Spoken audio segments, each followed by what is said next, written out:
Começa agora, Diocast, produção pastoral da comunicação da Diocese de São João da Boa Vista. Conta para nós, Jaque, como que é o processo, então, de tornar uma pessoa santa, né? Quais são os passos que tem que se dar, quais são os milagres que tem que acontecer, e no caso específico do Padre Donizete, né? Bem resumido, claro, o que aconteceu para ele ser um bem-aventurado, né? Sim. Então, padre, os passos, né, para virar santo, se tornar santo, se baseia naquilo que ele foi em vida, né? E voltando um pouquinho desde que ele chegou em Tambaú, em 1926, ele já começou a apresentar ali esses passos, né, para a santidade, esse diferente que ninguém nunca tinha visto, né? Então ele chega em Tambaú, então tem toda a história, né, que é muito grande também, mas um fato muito marcante na chegada dele, que já conta como no processo de santidade, foi que não tinha uma imagem de Nossa Senhora Aparecida. E assim como eu mencionei no início, né, ele era muito devoto. Então ele pediu para vir uma imagem de Aparecida do Norte, que chegou de trem. E no dia que chegou a imagem, o que aconteceu? Chovia muito na cidade. E então as pessoas começaram a ficar preocupadas que não ia ter como ter a procissão, porque a procissão seria desde ali do trem até a Igreja Santo Antônio, né? Que são alguns quarteirões. E todo mundo ficou preocupado como que ia ter, e o Padre Donizete falou que era para ter a procissão, e isso todas as senhoras contam até hoje, né? Esse fato. Que onde a imagem passasse não molharia ninguém. Então eu lembro da minha avó contando, né, que onde a procissão passava parecia como se a chuva parasse, sabe? E chovia só nas laterais, parecia um tipo de um Moisés ali no mar. Era bem isso. E essa imagem é colocada então na Igreja Matriz Santo Antônio, onde ele foi pároco, né? Onde essa igreja ainda existe lá na cidade de Tambaú até hoje. E então, depois que aquela imagem é colocada ali, vocês podem pensar, nossa, mas para que dar ênfase nisso, né? Nessa chegada da imagem. Mas isso foi em 1926, em 1929 ocorre um grande incêndio ali na igreja, onde 22 imagens são reduzidas a cinzas, e somente a imagem que era o mais provável de queimar, que ela era a única que tinha o manto de seda, né? O manto branco, que nós falamos até hoje, né? Nossa Senhora Aparecida do Manto Branco. E ela foi a única imagem que não pegou o fogo, né? Então, o Padre Donizete estava celebrando a missa na Capela São José, que é onde é o santuário Nossa Senhora Aparecida hoje.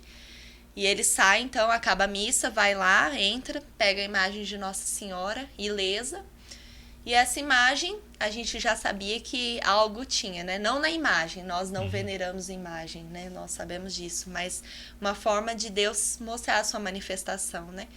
Então, o Padre Donizete tira e aquela imagem se tornou para nós, até hoje, símbolo, né? De presença de Deus.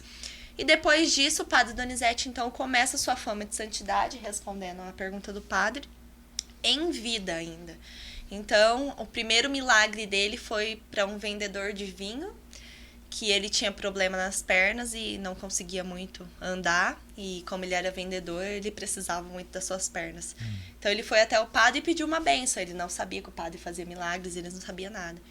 E após dar a bênção, ele saiu andando normal. E ele ficou muito, assim, assustado, muito feliz com tudo. E ele queria sair contando para todo mundo. E o Padre Donizete falou para ele, não, você não vai contar para ninguém. Você vai agradecer a Deus. E eu não faço milagres, quem faz é Nossa Senhora Aparecida, que ele sempre frisou muito isso. Por isso eu quis contar o fato da imagem.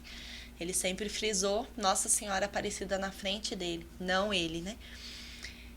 Só que o vendedor de vinho, como um bom brasileiro, Contou para todo mundo. Contou para Tambaú, Deus, como um bom vendedor.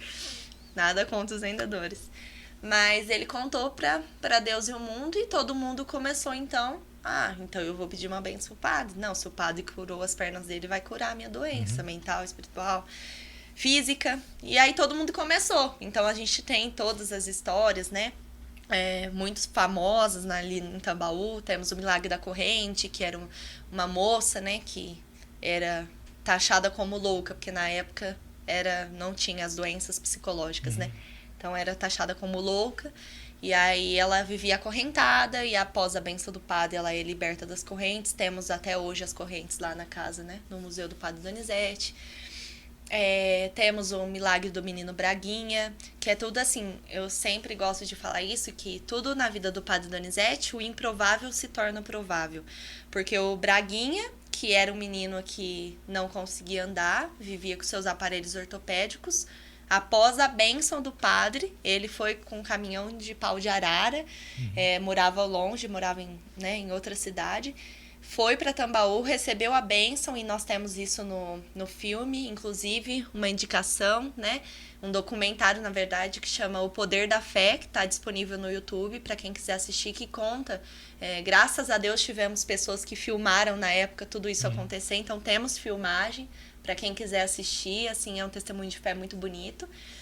E então o Braguinha é curado e depois se torna um jogador de futebol. Inclusive, em uma das filmagens é o Padre Donizete dando uma bola de presente e se tornando jogador. Temos também o Joelmir Betting, que é jornalista, foi jornalista da Band, era coroinha dele e não conseguia falar. E após uma bênção dele, começou a falar e se tornou jornalista. Então nós vemos um menino que não andava, virou jogador. O outro que não falava, virou jornalista. Então é muito bonito ver isso na vida do Padre Donizete, né? Todo o improvável se torna provável. E começaram todas as inúmeras histórias do Padre Donizete, até que Tambaú começou a ferver de gente,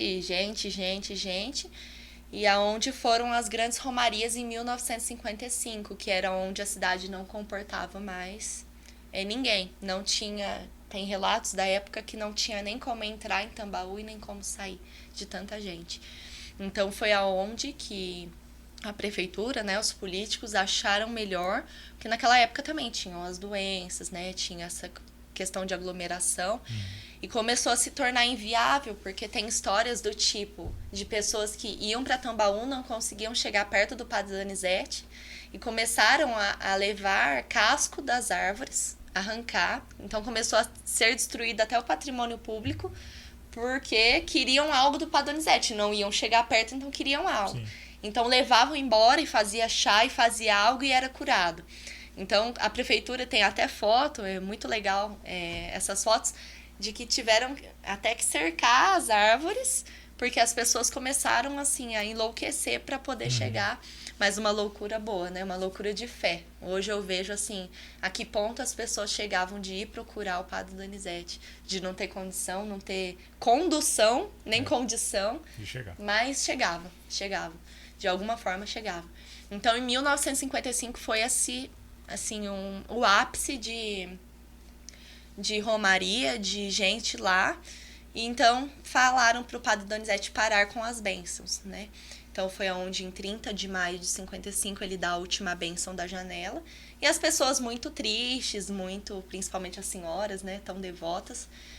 E nessa última bênção, então, ele dá a chuva de rosas, né? Saímos aí da novena de Santa Terezinha, essa questão que ela sempre falava, né? Vou derramar uma chuva de rosas, e Padre Donizete também seguiu esse exemplo. Então, ele dá a última bênção, as pessoas muito tristes, mas ele fala que ele não iria parar de derramar as bênçãos em quem acreditasse. Então, era para as pessoas ligarem as rádios, sempre às 9 da manhã, que é o horário que tem a missa, que agora é transmitida pela diocese, lá do santuário, e também às 6 horas da tarde, que sempre sintonizados nesse horário, iriam receber a bênção. Então, que o importante não era estar ali, a bênção, mas sim o horário, não o horário, na verdade, mas sim a fé da pessoa, né? Então, as pessoas entenderam isso, o Padre Donizete teve que parar com as bênçãos. E então, depois, em 1961, Padre Donizete, 16 de junho, às 11h15, que foi o horário do meu acidente, inclusive, às 11h15 da manhã, ele retorna, então, por problemas de saúde, né, por problema no coração, ele, então, retorna ao Pai. E, então, neste dia, foi um dia muito triste, milhares de pessoas em Tambaú, porque realmente acharam que ali tinha tudo acabado, né? O Padre Donizete acabou os milagres e acabou as bênçãos. Mas não. E aí que começou-se todo o processo de beatificação, porque começaram a ver que não acabou. Ele ainda está intercedendo, ele ainda está fazendo.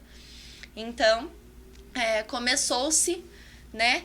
Essa comissão é criado primeiramente, né? Uma comissão para poder estar indo atrás dos relatos, das graças, porque lá atrás uma outra graça era anotada. Muitos milagres eram anotados, mas o padre sabe, você também deve saber, que para uma pessoa, um milagre ser considerado milagre, leva muitos e muitos passos, muitos e muitos anos, muitas e muitas comprovações.